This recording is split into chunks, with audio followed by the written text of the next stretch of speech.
So with the survival genre getting rocked this week by the game that shall not be named the day before, you guys have been spamming my comments about this game, wanting me to make a video showcasing and discussing their entry into the survival MMO genre. And yes, this one is actually an MMO. And as you guys are spamming me, asking me about this video, there is a beta test going on right now for a game called Once Human. And it's being developed by Starry Studio, and according to their Steam page, the game is a multiplayer open-world survival game set in a strange post-apocalyptic future. Unite with friends to fight monstrous enemies, uncover secret plots, compete for resources, and build your own territory.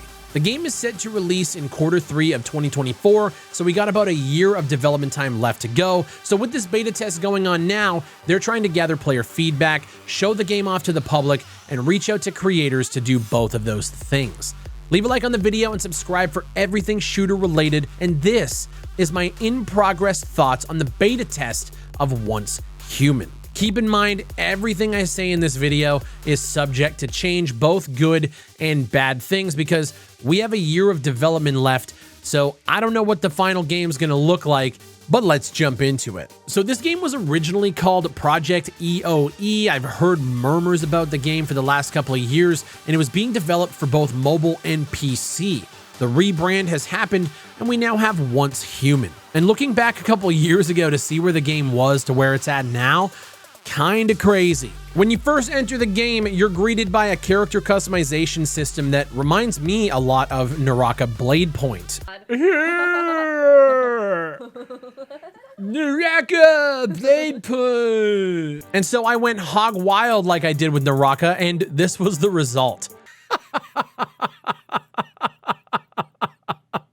So I'm going to be fully transparent and honest in this video because I feel like this will benefit the developers more than just sucking them off and telling them how good of a job they're doing, which, don't get me wrong, they are. There are a lot of great things happening with this title, and there are some things that I think the devs need to work out before that 2024 launch. The first thing you're greeted with is a very strange tutorial that really doesn't have much to do with the core gameplay itself and was just a terrible way to open up the game and build out the world lore for you. I genuinely have zero idea what is happening in this world and why we're doing what we're doing. The best part about it is you could play piano for whatever reason, but the act of playing the game, exploring the world, looting, gathering, all of that is so fun to do. I just find myself completely ignoring the overarching story because it feels very convoluted and overall just genuinely confusing. The game reminds me of a blend of Division and New World, which is something I didn't think I'd ever say, but I am fucking with this game right now. The resource collecting is your typical survival mechanic: break trees, gather ore and other rocks, harvest flowers and fruits from bushes around the world. This part of the game, you can tell it's entirely inspired by New World, the MMO from Amazon, that also does a lot of things right and a few things wrong. The gathering and survival mechanics here, though, are fucking solid. It is genuinely addicting to scour the lands and gather shit to build your territory up, build up your base, and upgrade and craft things like ammo, weapons, and armor. It's also really cool to look around and see a bunch of other players doing this in real time, building up their bases. You see structures just littered throughout the world, and I know some players have been complaining that it breaks their immersion. I actually find it really cool that you can see all of these other players doing it at the same time. That being said, the way that it works in Once Human is you need a bench for everything that you want to do. If you want to craft ammo, you need to gather materials to build a bench for ammo, grenades, and a few other things. If you want armor, yeah, you need a different bench for that. If you want a weapon craft, it's a different bench. So all this does is create a time and also a material sink, which for an MMO isn't the biggest deal, but it does get a little monotonous over time. Once you have this stuff built out, it does get much more streamlined. But the actual task of breaking rocks, trees, and looting points of interest is addicting as fuck. They have a very similar style to New World, even down to the sound effects, which I don't know how to explain.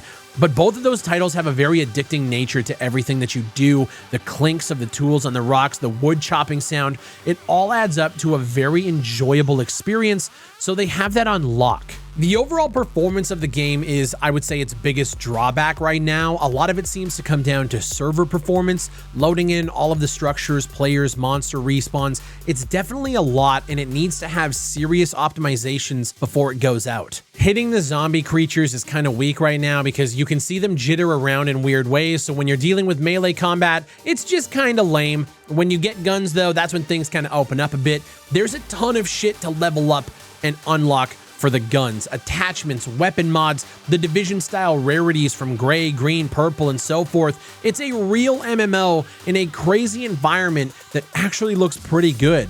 The weather effects and the nighttime shots, they get crazy, and the draw distance allows some pretty gorgeous views. There's also dismemberment on the zombies, which I wasn't expecting. You can blow off their heads, their arms, their legs, and other things. And from what I can tell, it comes down to like getting a critical shot on a body part, it'll blow it off. And also, the enemy designs here are fucking wild. We went from killing zombies in a forest, mutated humanoids, to fighting humans with books for faces and like wild tongues sticking out. Look at this fucking thing. Like I said, I have no clue what's happening in the world, but these things are fucking scary. You also have access to a telekinetic power where you can pick up certain objects from a distance and either throw them or use them against the enemies. This is a cool mechanic, but they need to dial in the distance at which you can grab them because all of your interact functions are on your F key by default, but when you're trying to loot a corpse and there's a barrel across the street in the distance, you sometimes end up grabbing the barrel instead of what's right in front of you, so it's definitely a little quirk that needs ironing out. And I say the next piece of feedback, the biggest thing I would say would be their UI/UX experience. It's kind of confusing to navigate some of these menus. You do have so much shit going on, from your skill trees, which by the way are extensive as fuck, your building menus, your character and gear menus. The biggest bug I found with this is I ended up joining a party and I realized that the guys I joined were a quest or two behind, and I literally couldn't figure out how to leave group. I had to restart my game to leave the fucking group, and I have no idea how to do it. There's a lot going on in this game, and I know just playing more, you're gonna eventually figure it out. But for a new user, and when the tutorial is kind of lacking in a lot of ways, it's probably gonna be pretty overwhelming. Overall, so far, I am incredibly impressed with the experience, considering this seemingly came from a mobile project, or it is a mobile game, as well as a PC release, which is now becoming more and more common with games like Delta Force kind of following in those footsteps. What scares me about the future is their monetization strategy. It's most likely going to be a free-to-play title with a lot of those, especially in the MMO space, and considering it has ties to mobile, the microtransactions could run rampant, but we just haven't seen that yet. I'd love for the devs to discuss what their plans are for monetizing the game, and if there are going to be any pay-to-win elements. It's seemingly the way things are going nowadays with all titles, but I do know that if there are pay-to-win microtransactions in this game, it's going to have a hard time breaking through in the West. And I hope that's not the case, because this is one of those games I actually think could be pretty good, and I think a lot of people would end up playing with the PvE elements, with raids and dungeons, that open world survival atmosphere. They have a lot of good things going here. If you guys want to check it out for yourself, click the link in the description down below and wishlist the game on Steam so when it does release, you guys will get a notification. Let me know what you guys think down below, if this is a game you guys are interested in, if you're fucking with it. If not, let's have a conversation down below. Leave a like on the video and subscribe for more content just like this. My name is Big Fry, and I'll see you on the next one.